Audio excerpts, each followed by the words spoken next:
Good morning, afternoon, and evening, everyone. Welcome to the Gameweek 12 mini review, a look back at all the stats from the last weekend. Bit of a swingy game weeks, as you can see, a lot of popular players over here who underperformed their XG, such as Palmer, Haaland, Wissa, Jimenez, Isak, Pras Nilsson, and also Semenyo hitting the crossbar. So I think I had Salah points, of course, but I think I had four players hit the crossbar this weekend, including Salah. So it is what it is. The season continues to be extremely swingy with the variance. Let's have a look at the numbers now, game by game. First up, Leicester Chelsea, 1.11 for Leicester versus 2.75 for Chelsea. That most of the XG for Leicester, I guess, would have come entirely from the penalty. Very, very, very poor. I think maybe from except 15 minutes of the game, I was expecting Cooper to get the sack. You could tell that this is just not done.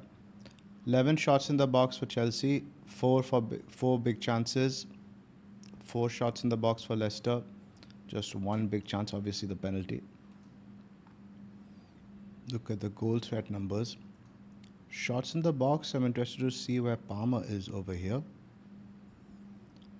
Madueke and Jackson with 3 shots in the box each, one big chance each. Felix with a couple, but no big chances. Palmer, the shot that Madueke blocked was his only attempt in the box, which is a little bit concerning as I plan to captain him now for the next 2 game weeks. The role has changed a little bit. We'll talk about it on the pod.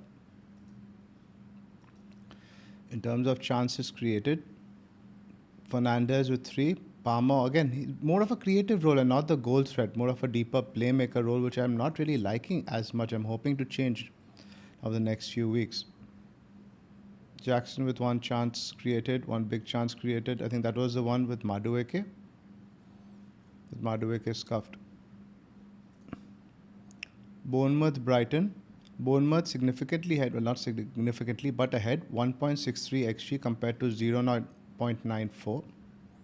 Score of 1-2. Goal threat numbers. Brighton with just 5 shots in the box. Bournemouth at home are a good defense.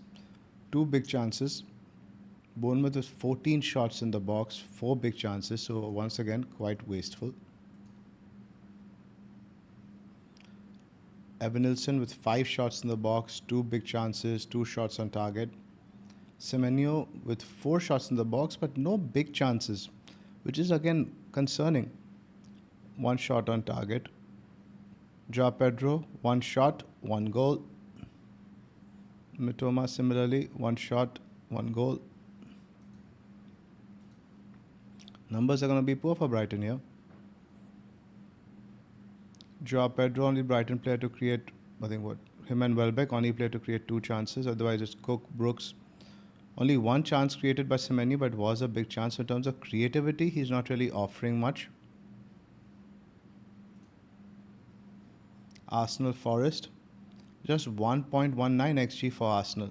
So Forest kept it tight, but just clinical Arsenal. 3-0, just 0.33 for Forest. 14 shots in the box for Arsenal with just 1 big chance. Forest with 5, no big chances. Saka with 5 shots in the box, but as usual, no big chances. Lot of low XG shots. 2 shots on target. Quite scattered after that. And obviously, I think Jesus playing helped Saka a little bit. The positions were a lot better. And Odegaard obviously helps the entire team. But not much of shot volume otherwise. Odegaard, 6 chances created, well and truly back. Saka with 4 chances created, 1 big chance created. Villa Palace, 3.11 XG for Villa. Of course, this includes a penalty with Henderson saved. Palace scored right on the counter. 1.26 XG for Palace. Shots in the box, not even, 15-10, but 4 big chances each. Shot volume is pretty even.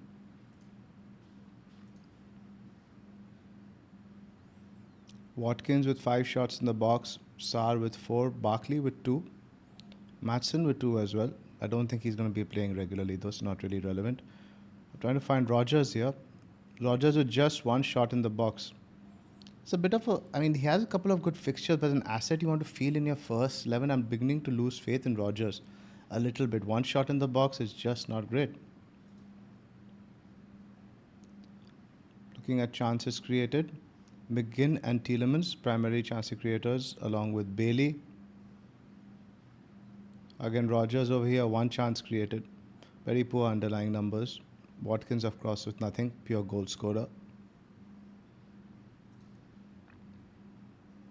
Everton, Brentford, 0-0. Both teams cancelling each other out. Everton should really have done better with Brentford down to 10 men for the majority. Well, not majority, most of the second half.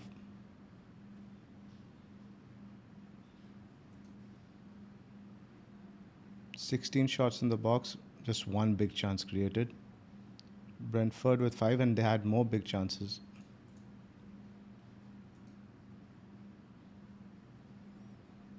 Beto and Calvert-Lewin, 4 big chances each. Beto with the only chance of the game.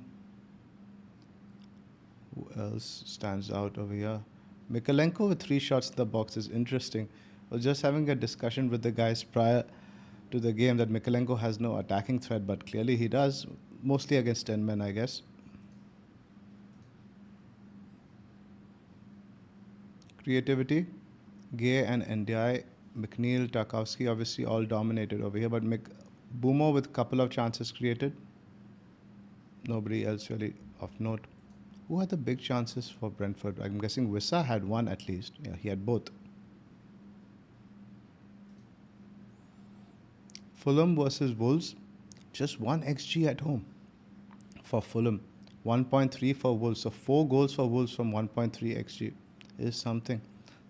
Variant season, man. 10 shots for each. Wolves with more shots at the box. Fulham last 20 minutes with 10 men after Anderson's injury. Cunha, 3 shots in the box. Joao Gomez with a couple. Raul Jimenez with a couple. He missed that big chance. Strand Larsen with just 1 shot in the box. Nobody else stood out.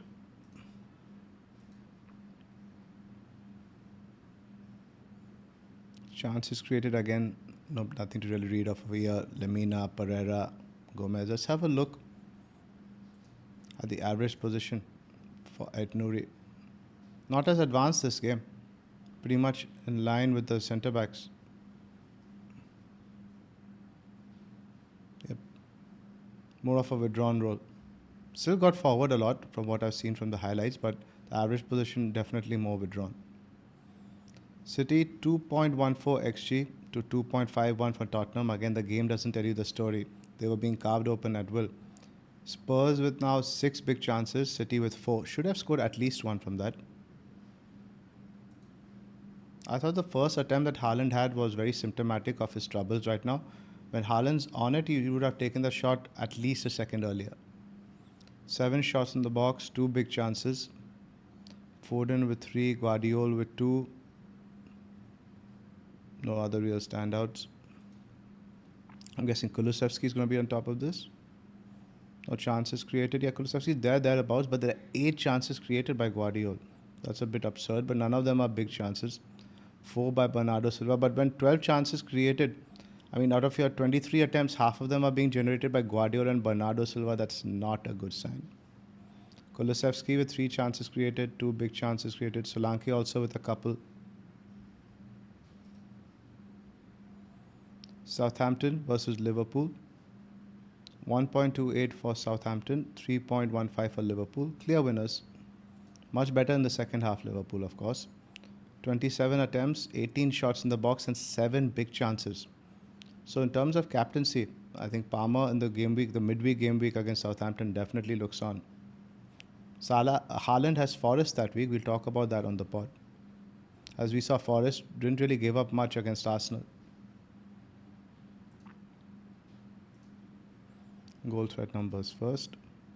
Salah had like 7 shots. Yes, 7 shots, of which 5 were big chances. So he could have been a couple more goals there easily. Adam Armstrong, Bradley with a couple. And Diaz is in Trent's absence, getting forward. Diaz came on as a sub. Eman Gakpo couple each. Nunes 2. No big chances for Nunes.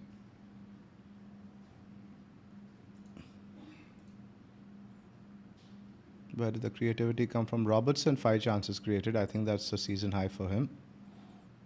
Gravenberg, Soboslai, and Diaz, others. Ipswich versus Manchester United. 1.59 xG for Ipswich. Rashford's chance pretty much accounting for a large chunk of that 0.8 xG for Manchester United. They just had 2 big chances and only 8 shots in the box. Ipswich had more, 3 big chances but only 5 shots in the box.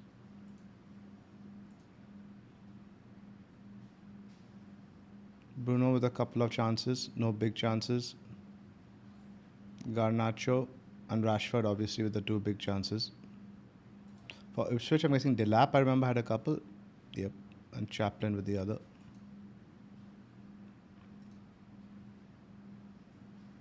Bruno, 3 chances created, one of which was a big chance.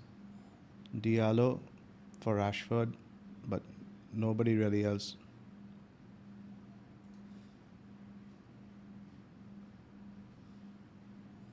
Newcastle, the Monday night game. 1.64 xG, 0.81 for West Ham.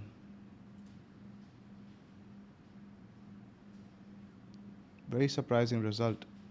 14 shots in the box for Newcastle, 7 for West Ham, 2 big chances, none for West Ham.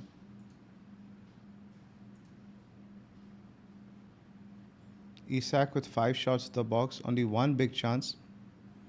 Hall with 3 shots in the box, that's something you don't really see. Gordon with a couple, 1 big chance. Trying to find Bowen here. Yeah, just 1 shot in the box, that's not great. I've been looking at him as a Boomer replacement in a couple of weeks. Bruno Guimaraes, 4 chances created. Bowen with 3, Hall with a couple. So Hall's underlyings are still decent. Let's have a look now, some of the underlying data for the players for the last 6 game weeks. Haaland top for shots in the box and for big chances and for XG on pen and for shots on target. It's a bit ridiculous. Expected goal involvement without any penalty. It's an amazing season. Salah, 18 shots in the box, 10 big chances. XG non-pen of just 2.96. Less than half, pretty much half of Haaland's. 11 shots in target, 8 chances created. XGI just about there, because I think he's had a couple of penalties in that. Brennan Johnson, 17. Isak with 17. More big chances. In terms of XG non-pen, Isak is 3rd. Palmer, 2.41 is really low. Couple of tough fixtures in there. Should expect that number to perk up. Semenyo's numbers again, 2.07 xG despite so many shots. Lots of low volume opportunities. Rogers, 1.99. Jackson only 1.98. Again, almost half that of Isak's. And a similar number as like a Strand Larson or a Cunha. Now look at the Cunha's numbers. 1.63 xG. 4 goals. XG has been decent though, because he has so much creativity. 3.11. Look at Boomer's numbers. 0.3 XG in the last 6 game weeks non-pen. That is low. Very, very low. Chances created, at least there's some hope there. Because the XGI is 2.98, so the chances he's creating at least have decent quality, I guess. And a penalty, of course.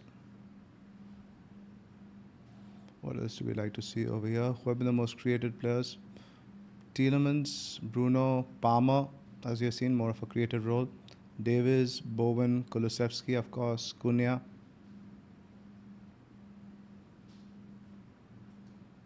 Some team numbers.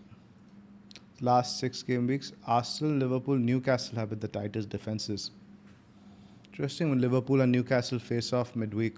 Everton defense, again, keeping it tight but just can't score. At the other end of the spectrum, who would have thought to see Man City here? In the bottom 3 for XGC over the last 6 game weeks. In the last 3, they're actually bottom. No team has conceded more big chances over the last 6 game weeks than Manchester City. Words I never thought I'd be saying. Forest have been the best in terms of big chances conceded. Again, this is important when we compare Haaland captaincy versus Palmer in game week 14. Everton again have been quite frugal, so again something you need to keep in mind. For like, I'm considering a double up on the Wolves forwards potentially, but they play Everton the week after at Goodison, which isn't ideal. Southampton and Ipswich, Leicester still look like bad defenses. Palace's numbers are quite poor as well.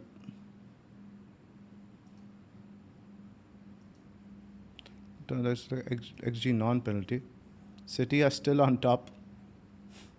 Amusing, isn't it? One top for one, bottom for the other. Brentford are up there. Tottenham, Chelsea, Bournemouth, Villa, Liverpool. In the bottom, we see Southampton, Leicester, Manchester United, Everton, Ipswich, Wolves. Very, very strange reading some of the stats, man, this season. Really, we haven't seen anything like it. I hope that things will revert to the mean in terms of stats, but enjoy it while we can. We'll be back with the pod this week on Thursday. We want to take in the UCL games. I think there's a lot we can learn from them. And see you then. I'll try to put out a team selection video. At least one of us will try to get one out before Thursday to get you some content till then. But thanks for joining us. Hope you enjoyed the video. Bye for now.